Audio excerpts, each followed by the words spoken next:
তাকদীরের ভালো মন্দ, এখানে জাস্ট অল্প কিছু কথা বলছি। কিছু কিছু বিষয় আছে তাকদীরে যেগুলো কনস্ট্যান্ট ফিক্স, এগুলো কখনো পরিবর্তন হবে না। যেমন জীবন, আপনার মৃত্যু, আপনার হায়াত ইত্যাদি ইত্যাদি। কিছু বিষয় আছে যেগুলো ঝুলন্ত, মুআল্লাকা, এগুলো ভালো কাজ দিয়ে পরিবর্তন হয়, দোয়া দিয়ে পরিবর্তন হয়, নেকির কাজ দিয়ে, তাকওয়া দিয়ে পরিবর্তন হয়। যেমন কেউ যদি আত্মীয়তার সম্পর্ক বজায় রাখে, তার রিজিক বাড়বে, তার হায়াতে বরকত হবে। এই যে কোরআনের কথা বললাম, কেউ যদি কোরআন বেশি বেশি তেলাওয়াত করে, কোরআন নিয়ে বেশি বেশি গবেষণা করে, তার হায়াতে রিজিকে বারাকা আসবে। কেউ যদি প্রতিবেশীর খোঁজ খবর নেয়, পিতা মাতার সেবা করে, মা না থাকলে খালার সেবা করে, তারও বারাকা আসবে। কেউ যদি বেশি বেশি দোয়া করতে থাকে, আল্লাহর কাছে প্রচুর দোয়া করে, খালি দোয়া আর দোয়ার উপর থাকে, দেখবেন ও বিপদ আপদে কম পড়বে। আর বিপদ আপদ আসলেও দেখবেন আল্লাহ পাক গায়েবী মাদাতে দেখবেন কোনো না কোনোভাবে তাকে সেভ করে ফেলছে। কারণ দোয়া দিয়ে তাকদীর পরিবর্তন হতে পারে। আর কিছু বিষয় কনস্ট্যান্ট, এগুলো পরিবর্তন হবে না। এখানে কিছু মানুষ বলেছে তাকদীর বলতে কিচ্ছু নাই, মানুষ যা করবে তাই পাবে। তাকদীর বলতে কিচ্ছু নাই, মানুষ যা কাজ করবে সেটাই মানুষ পাবে, মানে মানুষের কর্মের স্বাধীনতাই চূড়ান্ত। তাকদীর বলতে আসলে কিছু নাই। এদেরকে বলা হয় কাদারিয়া। কি বলা হয়? কাদারিয়া। নবীজি বলেছেন, এরা যদি মারা যায় জানাজায় যাবে না, এরা যদি অসুস্থ হয় দেখতেও যাবে না, এরা হচ্ছে এই উম্মতের মাজুস, অগ্নি পূজারী। এরকম মানুষ আছে তো আমাদের মধ্যে, তাকদীরে বিশ্বাস করে না, মানুষের কর্ম যা তাই হবে। এটা দলিলও আছে আবার কোরআনে, ওয়ালাইসা লিল ইনসানি ইল্লা মা সাআ, মানুষ তার চেষ্টার বাইরে কিছু পাবে না। এটা হচ্ছে গরুর লেজ ছাগলের পিছনে লাগানো, আর ছাগলের লেজ গরুর পিছনে লাগানো, বাতিল কিয়াস, ইবলিসের মতো। আর একদল আছে যারা মনে করে কর্মের স্বাধীনতা বলতে কিচ্ছু নাই, তাকদীরই সব, যা আছে ভাগ্যে তাই হবে। আমার কাজের কোনো স্বাধীনতা নাই, আল্লাহ চাইলে ভালো করতে পারবো, না চাইলে পারবো না। চুরি করছি কেন? আল্লাহ তাকদীরে লিখছিলেন তাই চুরি করছি। জেনা করলাম কেন? ঘুষ খাইলাম কেন? দুর্নীতি কেন করে? আল্লাহ লিখছেন তাকদীরে তাই, আমার তো কিছু করার নাই।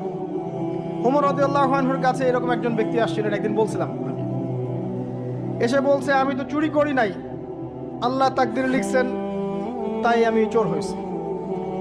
ইবনুল খাত্তাব তিনি বললেন যে ঠিক আছে, কোনো সমস্যা নাই, যে আল্লাহ তোমার তাকদীরে লিখেছেন তুমি চুরি করবা, সে আল্লাহ আমার তাকদীরে লিখেছেন আমি তোমার হাত কেটে ফেলবো। এই আর কি। এদেরকে বলা হয় আবার জাবারিয়া। এদের নাম কি? জাবারিয়া। এদেরও দলিল আছে, আম লিল ইনসানি মা তামান্না ফালিল্লাহিল আখিরাতু ওয়াল উলা, মানুষ যা চায় তাই কি সে পাবে?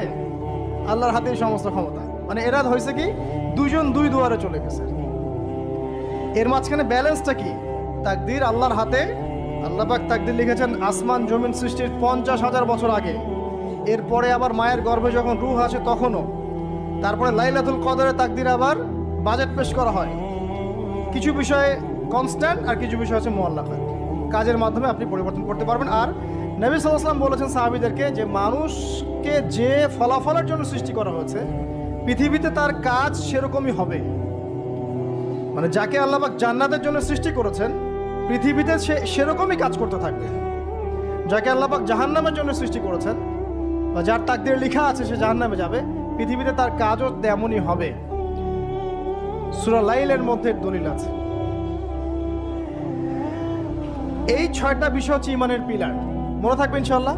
আল্লাহর প্রতি বিশ্বাস, মালায়েকা, কুতুবিহি ওয়া রুসুলিহি ওয়াল ইয়াউমিল আখির ওয়াল কদরি খায়রি ওয়া শাররি। এই 6টা পিলারকে মনে বিশ্বাস করা, মুখে স্বীকার করা আর কাজে বাস্তবায়ন করার নাম হচ্ছে ঈমান। মনে থাকবে ইনশাআল্লাহ। মনে বিশ্বাস, মুখে স্বীকার আর কাজে বাস্তবায়নের নাম কি? ঈমান। শুধু মনে বিশ্বাস করি, কাজ নাই, ঈমান আছে? ঈমান আছে, নামাজ পড়ি না, চলবে? চলবে না। এখানে 2টা দল আছে, ভালো করে বোঝেন এই জায়গাটা। একদল হচ্ছে মনে করে জাস্ট মুখে লা ইলাহা ইল্লাল্লাহ একবার বললেই জান্নাত। কথা বুঝতে পারছেন? এদেরকে বলা হয় মুরজিয়া। কি বলা হয়? মুরজিয়া, মানে শৈথিল্যবাদী। আরেক দল আছে যারা মনে করে মানুষ কবিরা গুনাহ করলেই কাফের হয়ে যায়, এদেরকে বলা হয় খারেজি। কি বলা হয়? খারেজি। পৃথিবীতে যত দেশে দেশে এই যে জঙ্গিবাদ ছড়িয়ে পড়েছে, এর মূল আকীদা হচ্ছে এই যে খারেজি আকীদা। যারা মনে করে যে কেউ যদি কবিরা গুনাহ করে কাফের হয়ে যাবে, অতএব তাকে মারা জায়েজ আছে, এই জন্য তাকে মারা, তার রক্তকে হালাল মনে করা, তার সম্পদ লুটে নেওয়া, এগুলো ওরা জায়েজ মনে করে, নেকির কাজ মনে করে। এটা খারেজি আকীদা। আর মাঝখানের আকীদা হচ্ছে আহলে সুন্নাহ ওয়াল জামায়াতের আকীদা। সেটা হচ্ছে মনে বিশ্বাস, মুখে স্বীকৃতি, ঠিক আছে, এটা বেস। আর কাজ হচ্ছে ফুরু বা শাখা। কাজ করতে গিয়ে কারো ভুল ত্রুটি ভালো মন্দ হতে পারে, যদি কেউ কবিরা গুনাহ করে ফেলে তার জন্য তওবার দরজা খোলা আছে, সে কাফের হয়ে যাবে না, হায়েস্ট সে বরং ফাসেক বা জালেম হতে পারে। এই অবস্থায় মারা গেলে আল্লাহ তার বিচার করবে। এই হচ্ছে আহলে সুন্নাহ ওয়াল জামায়াতের আকীদা। এরপরে ওই ব্যক্তি বলেন আপনি সত্য বলেছেন। আবার প্রশ্ন করলেন মাল আখবিরনি আনিল ইহসান, ইহসান কাকে বলে? নবীজি উত্তর দিলেন আল ইহসান আন তা'বুদাল্লাহা কাআন্নাকা তারাহ। তিনি বললেন ইহসান হচ্ছে তুমি এমন ভাবে আল্লাহর ইবাদত করবে যেন তুমি আল্লাহকে দেখতে পারছো। ওয়া ইল্লাম তাকুন তারা ফাইন্নাহু ইয়ারাক। তুমি যদি আল্লাহকে দেখতে না পারো, বিশ্বাস রাখবে আল্লাহ তোমাকে দেখছেন। এই যে এই কনসিয়াসনেস, আল্লাহ কনসিয়াসনেস নিয়ে ইবাদত করার নাম হচ্ছে ইহসান। ইহসান যে ব্যক্তি আয়ত্ত করতে পারবে সে হবে মুহসিন, মুসলিম, মুমিন, মুত্তাকি, মুহসিন, একদম হাইয়েস্ট লেভেল। তাহলে এই হচ্ছে ইহসান। ইহসান যার মধ্যে থাকবে সে কিন্তু পাপ করতে পারে না খুব একটা। খেয়াল করে দেখেন, আন তা'বুদাল্লাহ কাআন্নাকা তারা, তুমি এমন ভাবে আল্লাহর ইবাদত করবে যেন তুমি স্বয়ং আল্লাহকে দেখতে পারছো। আল্লাহকে যদি কেউ দেখতে পারতো সে কি কখনো আল্লাহর বিরুদ্ধে যেতে পারতো? এই বিষয়টাই হচ্ছে ইহসান। আর আল্লাহকে কেউ এই দুনিয়ায় খালি চোখে দেখতে পারবে না। এই জন্য আল্লাহ রাসূল বলেছেন যে ওয়াইল্লাম তাকুন তারা, তুমি যদি তাকে দেখতে না পারো ফাইন্নাহু ইয়ারাক, তিনি তোমাকে অবশ্যই দেখছেন। আল্লাহকে হাজির নাজির জেনে ইবাদত করতে হবে। আল্লাহ পাক তৌফিক দান করুন, আমিন। প্রত্যেকটা কাজ, নামাজ, রোজা, হজ, যাকাত, জিকির, আজকার, তাসবিহ, তাহলিল, সবকিছু, ব্যবসা বাণিজ্য, চাকরি বাকরি যা আছে সব আল্লাহকে হাজির নাজির জেনে করলে মানুষ হারাম থেকে বেঁচে থাকতে পারবে ইনশাআল্লাহ। চতুর্থ প্রশ্ন করেছেন এই ব্যক্তি, আখবিরনি আনিস সাআহ, আমাকে কিয়ামত সম্পর্কে বলুন। নবীজি বলছেন মাল মাসউলু আনহা বিআ'লামা মিনাস সাইল, এই ব্যাপারে প্রশ্নকারী আর যে উত্তরদাতা এর বেশি কেউ কিছু জানে না। যাকে জিজ্ঞেস করা হচ্ছে আর যে জিজ্ঞাসা করছে তাদের জ্ঞান সমান। আমি আসলে জানি না কবে কিয়ামত হবে। কেউ জানে কবে কিয়ামত হবে? সূরা লুকমানের শেষে আছে না, ইন্নাল্লাহা ইনদাহু ইলমুস সাআহ ওয়া ইউনাজ্জিলুল গায়থ ওয়া ইয়ালামু মা ফিল আরহাম ওয়া মা তাদরি নাফসুম বিআইয়ি মাযা তাকসিবু গাদা ওয়া মা তাদরি নাফসুম বিআইয়ি আরদিন তামুত। পাঁচটা বিষয় আল্লাহ ছাড়া কেউ জানে না। কিয়ামত কবে হবে, বৃষ্টি কখন কোথায় বর্ষিত হবে, আগামীকাল কোন নফস কি অর্জন করবে কি হারাবে, কার মৃত্যু কোথায় হবে, এগুলো আল্লাহ ছাড়া কেউ জানে না। তো এই জন্য তিনি বলেছেন মাল মাসউলু আনহা বিআ'লামা মিনাস সাইল, এই বিষয়ে জিজ্ঞাসিত ব্যক্তি প্রশ্নকারীর চেয়ে বেশি জানে না।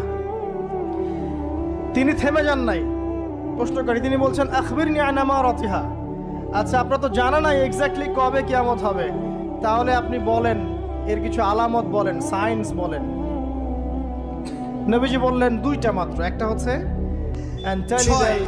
আউযু বিকালিমাতিল্লাহি তাম্মাতি মিন শাররি মা খালাক, এই দোয়াটা আউযু বিকালিমাতিল্লাহি তাম্মাতি মিন শাররি মা খালাক, তিনবার, সকালে 3, সন্ধ্যায় 3, 6। আরো আছে 7, হাসবি আল্লাহ লা ইলাহা ইল্লা হু আলাইহি তাওয়াক্কালতু ওয়া হুয়া রাব্বুল আরশিল আযীম, সকালে সন্ধ্যায় 7 বার করে। কয়বার করে? 7 বার করে। মনে থাকবে না, ভুলে যাবেন, ওই যে রেকর্ডিং দেখে নিয়েন। 7। 8 নাম্বার 3 বার, সকালে 3, রাত্রে 3, রাদিতু বিল্লাহি রাব্বান ওয়া বিল ইসলামি দীনান ওয়া বি মুহাম্মাদিন নাবিয়্যা। 8। 9 দরুদ শরীফ, আল্লাহুম্মা সাল্লি আলা মুহাম্মাদ ওয়া সাল্লিম, এতটুকু, আল্লাহুম্মা সাল্লি আলা মুহাম্মাদ ওয়া সাল্লিম, অথবা আল্লাহুম্মা সাল্লি ওয়া সাল্লিম আলা নবিয়িনা মুহাম্মদ, সকালে 10, রাত্রে 10। আর একটা হচ্ছে সূরাতুল কাফিরুন। কোন সূরা? সূরা কাফিরুন, রাত্রে বেলা পড়বেন। এছাড়া আরো অনেক আমল আছে যেগুলো এক লেকচারে বলা সম্ভব না। এই আমলগুলো নিয়মিত করলে, এই যে চোখ লাগা বলেন, আর এই বদনজর বলেন, আপনার জিন শয়তানের অনিষ্ট বলেন বা তাবিজ কবজ বলেন, এই যে বানটোনা বলেন, কবিরাজের তন্ত্র মন্ত্র বলেন, ঠিক আছে, দৃশ্য অদৃশ্যের কোনো অনিষ্ট ইনশাআল্লাহ তাআলা আপনার কোনো অনিষ্ট করতে পারবে না ইনশাআল্লাহ। মনে থাকবে। আর সর্বশেষ কথা হচ্ছে, নিজের বাসায় কোরআন তেলাওয়াত বাড়িয়ে দিবেন। সূরা বাকারা, সূরা আলে ইমরান ছাড়বেন না। কোন সূরা? সূরা বাকারা, সূরা আলে ইমরান। সূরা বাকারা, আলে ইমরান যে বাসায় তেলাওয়াত করা হয়, শয়তান সেখান থেকে পালিয়ে যাবে ইনশাআল্লাহ। ঠিক আছে? আল্লাহ পাক আমাদের সবাইকে এই আমলগুলোর মধ্য দিয়ে রাতকে এনজয় করার তৌফিক দান করুন এবং এভাবেই আমাদের জীবনের প্রতিটা রাতকে উপভোগ করার তৌফিক দান করুন। আর একটা দোয়া শিখাই দেই ইনশাআল্লাহ। এই দোয়া করলে রিজিক তো বাড়বেই ইনশাআল্লাহ। আপনার যত ঋণ আছে ইনশাআল্লাহ আল্লাহ পাক শোধ করে দিবেন। বিশ্বাস করলেন না? এই দোয়া শিখাই দিচ্ছি, এজন্য আমাকে হাদিয়া দেওয়া দরকার। স্পেশালি আমাকে এখন হাদিয়া দেওয়া দরকার। এটা গুরুত্বপূর্ণ দোয়া শিখাই দিচ্ছি। আলী রাদিয়াল্লাহু আনহু বলেছেন, কোনো ব্যক্তির যদি পাহাড়ের সমানও ঋণ থাকে, এই দোয়া যদি আমল করে, আল্লাহ পাক ওই ঋণও শোধ করে দিবেন ইনশাআল্লাহ। আর ঋণ কেমন জানেন? ওই যে এখন মানুষ ঋণ নিচ্ছে 1 কোটি টাকা ব্যাংক থেকে, 2 কোটি টাকা ব্যাংক থেকে, হ্যাঁ, কত বছর, 10 বছরের জন্য, 20 বছরের জন্য বাড়ি করছে, তাই না? তার ধারণা এমন যে সে মারা গেলে তার ঋণটা কেউ না কেউ শোধ করে দিবেই দিবে, তাই তো? আর আল্লাহর রাসূল কি বলছেন দেখেন, একজন মারা গেছেন, নবী সাল্লাল্লাহু আলাইহি সাল্লামের সময় একজন মারা গেছেন। তো নবী করিম সাল্লাল্লাহু আলাইহি সাল্লাম বলছেন, এই ব্যক্তির কি কোনো ঋণ আছে? একজন সাহাবী বলেন, হ্যাঁ ইয়া রাসূলুল্লাহ, তো ঋণ আছে। নবীজি বললেন, তোমরা ওর জানাজা পড়ো, আমাকে ডেকো না। তোমরা ওর জানাজা পড়ে নাও, আমি জানাজা পড়তে চাচ্ছি না। আমি এখন কেমন করে আপনাকে বুঝাবো ঋণ কত ভয়ঙ্কর জিনিস। আপনি যে ব্যাংক থেকে 3-4 কোটি টাকা লোন নিয়ে রাখছেন, লাখ লাখ টাকা লোন নিয়ে বসে আছেন, দিব্যি সুখে বসে আছেন, এমন চিন্তায় যে আপনার মৌত হবে না। আর নবী সাল্লাল্লাহু আলাইহি ওয়াসাল্লামের সময়ে একজন মারা যাচ্ছেন, তিনি বলছেন তোমরা জানাজা পড়ে নাও, আমি জানাজা পড়তে চাচ্ছি না। মানে ঋণগ্রস্ত ব্যক্তির জানাজাও তিনি পড়তেন না। তারপরে একজন এসে বললেন, ইয়া রাসূলুল্লাহ, আমি তার ঋণ শোধ করে দিব, তার যা ঋণ আছে আমি শোধ করে দিব। তখন নবী এসে জানাজা পড়লেন সাল্লাল্লাহু আলাইহি ওয়াসাল্লাম। তো আপনার এই কোটি কোটি টাকা ঋণ শোধ করার লোক তো রেডি আছে নাকি? আছে না? সমস্যা নেই, আপনার জানাজা পড়া হবে। কারণ হুজুরকে আপনি 5,000 টাকা দিবেন, হুজুর জানাজা পড়াই দিবে, কোনো সমস্যা নেই। তারপরে আপনার মিলাদও হবে, আপনার একটা বড়সড় দোয়াও হবে ইনশাআল্লাহ। কিন্তু আল্লাহ পাক বলেছেন, শহীদ, আল্লাহর পথে যুদ্ধ করে শহীদ হয়েছে, এই ব্যক্তির আত্মাও ঝুলে থাকে যতক্ষণ পর্যন্ত না তার ঋণটা শোধ করা হয়। এবার বলেন আমি কি বুঝাবো? আর কিছু বলতে হবে? এখন সেই দোয়া শিখাচ্ছি আপনাদেরকে, যে দোয়া শিখলে আপনারা ঋণ থেকে বাঁচবেন ইনশাআল্লাহ। কত দিবেন বলেন? আচ্ছা, হ্যাঁ, এই তো, শুকরিয়া। দোয়া করবেন যেন আল্লাহ পাকের দিনটাকে আল্লাহর জমিনে প্রতিষ্ঠা করতে পারি। আমার সাথে বলেন, দোয়াটা হচ্ছে, আল্লাহুম্মা ইকফিনি বিহালালিকা আন হারামিকা ওয়া আগনিনি বিফদলিকা আম্মান সিওয়াকা। এই দোয়াটা ছোট না, এটা মুখস্থ করবেন, সেজদায় পড়বেন, নামাজের সেজদায় পড়বেন, আত্তাহিয়াতু দরুদ শেষ তারপরে পড়বেন, নামাজ শেষে হাত তুলে করবেন, যখন তখন শেষ রাতটা করবেন। ইনশাআল্লাহ দেখবেন আপনার ঋণ বলতে কিছু থাকবে না ইনশাআল্লাহ। যদি থাকেও, বড় কোনো ঋণ থাকেও, আল্লাহ পাক অন্য কোনো মাধ্যমে এটা শোধ করার ব্যবস্থা করে দিবেন ইনশাআল্লাহ। ইনশাআল্লাহ। এটা কোন সূরা? ইযা ওয়াকাআতিল ওয়াকিয়া, এই সূরাটা যে ব্যক্তি রাতের বেলা পড়বে, একটা বর্ণনা এসেছে যে দারিদ্রতা আপনাকে স্পর্শ করবে না ইনশাআল্লাহ। এই যে সুদ খাচ্ছে কি জন্য? টাকার জন্য তো নাকি? টাকা পয়সা ধন দৌলত করবেন, এই তো আপনার উদ্দেশ্য নাকি? এই জন্যই তো মায়ের সাথে জানা করছেন, তাই তো? আল্লাহ বলছেন সূরা ওয়াকিয়া পড়েন, আপনার দারিদ্রতা দূর হয়ে যাবে ইনশাআল্লাহ। বিশ্বাস হচ্ছে না? রিজিক কার হাতে? না, রিজিক তো আমাদের হাতে। এটা মানুষ বিশ্বাস করে না আসলে, এটা মুখে বলে, মানুষ মুখে বলে রিজিক আল্লাহর হাতে। মানুষ যদি বিশ্বাস করতো রিজিক আল্লাহর হাতে, তাহলে মানুষ কেমন করে সুদ খাবে? ও মনে করছে রিজিক আমার হাতে, আমি যদি খাই সুদ তাহলে আমি গেইন করব, যদি না খাই তাহলে আমি দারিদ্রতায় ভুগবো নাকি? যদি আমি ঘুষ নেই তাহলে আমার উন্নতি হবে অর্থনৈতিক, যদি না নেই তাহলে আমি মরে যাব, না খেয়ে মরে যাব। যদি আমি দুর্নীতি করি তাহলে আমি বাঁচবো, আমার সন্তানরা ভালো থাকবে, যদি না করি আমি দারিদ্রতায় মরে যাব, তাই তো? এই কনসেপ্ট ছাড়া কেউ এগুলা কাজ এমনি করতে পারে নাকি? নিঃসন্দেহে আমরা মনে করি যে রিজিকের মালিক আমরা, আল্লাহ নয়। শুধু মুখের মধ্যে বলি যে রিজিকের মালিক আল্লাহ। রিজিকের মালিক যদি আল্লাহ হতো তাহলে আমি হালাল পথে থাকতাম এবং তাওয়াক্কুল করতাম যে আল্লাহ আমাকে যা রিজিক দিয়েছেন তা তো আসবেই, আসবে না? আসবেই। আমাকে আপনাকে যদি আল্লাহ পাক, কি বলবো, এটা কোন জেলা? লালমনিরহাট।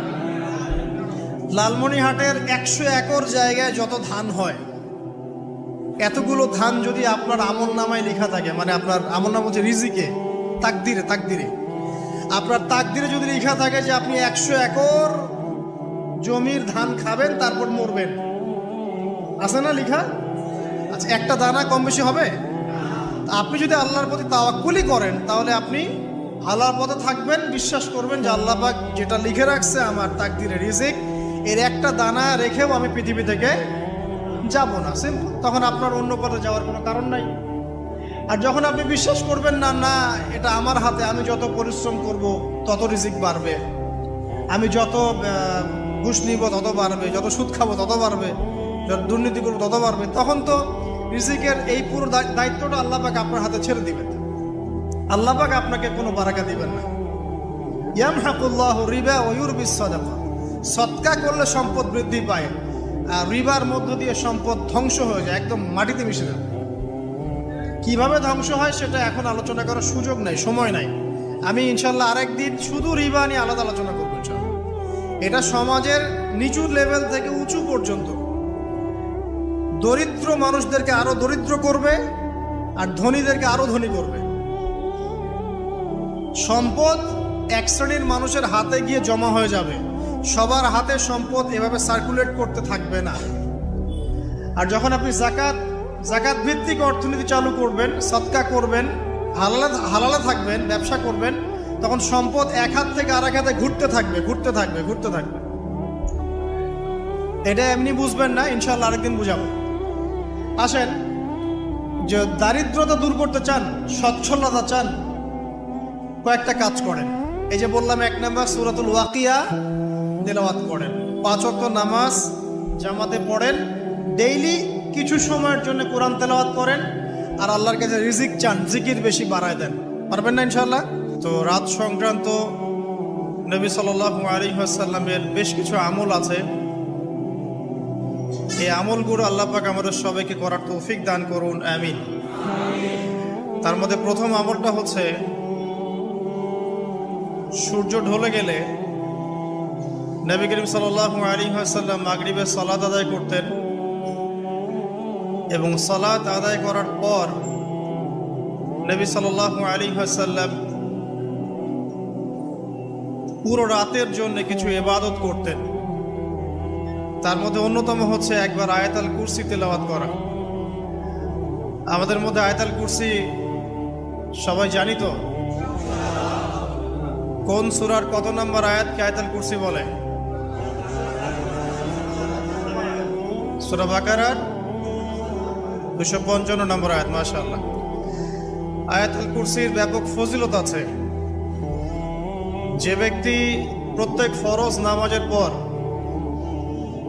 প্রত্যেক ফরজ সালাতের পরে যে ব্যক্তি আয়াতুল কুরসি তেলাওয়াত করবে, নবী করিম সাল্লাল্লাহু আলাইহি ওয়াসাল্লাম বলেছেন, সেই ব্যক্তির জান্নাতে যাওয়ার জন্য শুধু এতটুকু বাধা, সেটা হলো তার মউত। তার মৃত্যু হয়ে গেলেই ইনশাআল্লাহ সে জান্নাতে চলে যাবে। রাতের বেলা ঘুমানোর সময়ও আয়াতুল কুরসি তেলাওয়াত করতে হয়। এই হাদিসের রাবি হচ্ছেন আবু হুরায়রা রাদিয়াল্লাহু তাআলা আনহু, যাকে নবী সাল্লাল্লাহু আলাইহি ওয়াসাল্লাম গনিমতের মাল পাহারা দেওয়ার দায়িত্ব দিয়েছিলেন। তো প্রথম রাতে আবু হুরায়রা রাদিয়াল্লাহু আনহু লক্ষ্য করলেন যে মাল চুরি করার জন্য একজন এসেছে। তিনি চোরকে ধরলেন। চোর খুব অনুনয় বিনয় করলো যে আমার অবস্থা খুব খারাপ, খুব দরিদ্র, আমাকে ছেড়ে দাও। আবু হুরায়রা রাদিয়াল্লাহু আনহু তাকে ছেড়ে দিলেন। পরের রাতে সেই চোর আরও একবার আসলো।